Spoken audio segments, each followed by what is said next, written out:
রাজনীতিতে পা রেখেই প্রথম নির্বাচনে বাজিমাত করলেন থালাপতি বিজয়। তামিলনাড়ুর বিধানসভা নির্বাচন শেষ হতেই সবার নজর এখন বুথ ফেরত জরিপে।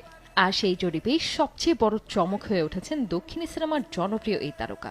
অভিনেতার জনপ্রিয়তার ঢেউ এতটাই প্রবল ছিল যে একে গণমাধ্যমগুলো ভোটের বন্যা হিসেবে অভিহিত করেছে। নিজের নবগঠিত রাজনৈতিক দল তামিলাগা ভেট্রি কাজাগাম নিয়ে এবারের তামিলনাড়ু বিধানসভা নির্বাচনে অংশ নেন বিজয়। শক্ত প্রতিদ্বন্দ্বী হিসেবে মাঠে ছিলেন বর্তমান মুখ্যমন্ত্রী এম.কে. স্টালিন।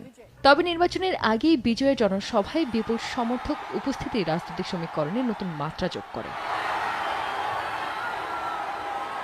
বিভিন্ন সংস্থার বুথ ফেরত জরিপ বলছে, প্রথমবার ভোটে অংশ নিয়ে বিজয়ের দল পেতে পারে প্রায় ৯৮ থেকে ১২০টি আসন। তার মার্কায় রীতিমতো ভোটে বন্যা বয়ে গেছে। এই পূর্বাভাস বাস্তব হলে তামিলনাড়ুর রাজনীতিতে বড় পরিবর্তন আসতে পারে বলে মনে করছেন বিশ্লেষকেরা। তবে সব জরিপ একরকম নয়। কিছু সংস্থার মতে ডিএমকে জোট ১২০ থেকে ১৪৫টি আসন পেয়ে এগিয়ে থাকতে পারে। অন্যদিকে এআইএডিএমকে জোট পেতে পারে ৬০ থেকে ৮০টি আসন। আবার কিছু জরিপে বিজয়ের দলকে তুলনামূলক কম আসনও দেওয়া হয়েছে। এর মধ্যেই কামাখ্যা অ্যানালিটিক্সের মতো কিছু জরিপ বিজয়কে কিং মেকার হিসেবেও দেখছে।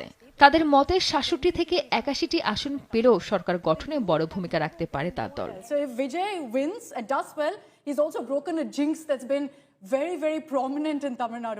গত ২৩ এপ্রিল তামিলনাড়ুর ২৩৪টি আসনে ভোট গ্রহণ সম্পন্ন হয়েছে।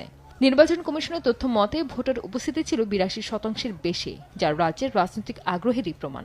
এখন দেখার বিষয় বুথ ফেরত জরিপের এই আভাস বাস্তবে কতটা প্রতিফলিত হয় এবং সত্যি কি প্রথম নির্বাচনে ইতিহাস গড়তে পারেন থালাপতি বিজয়।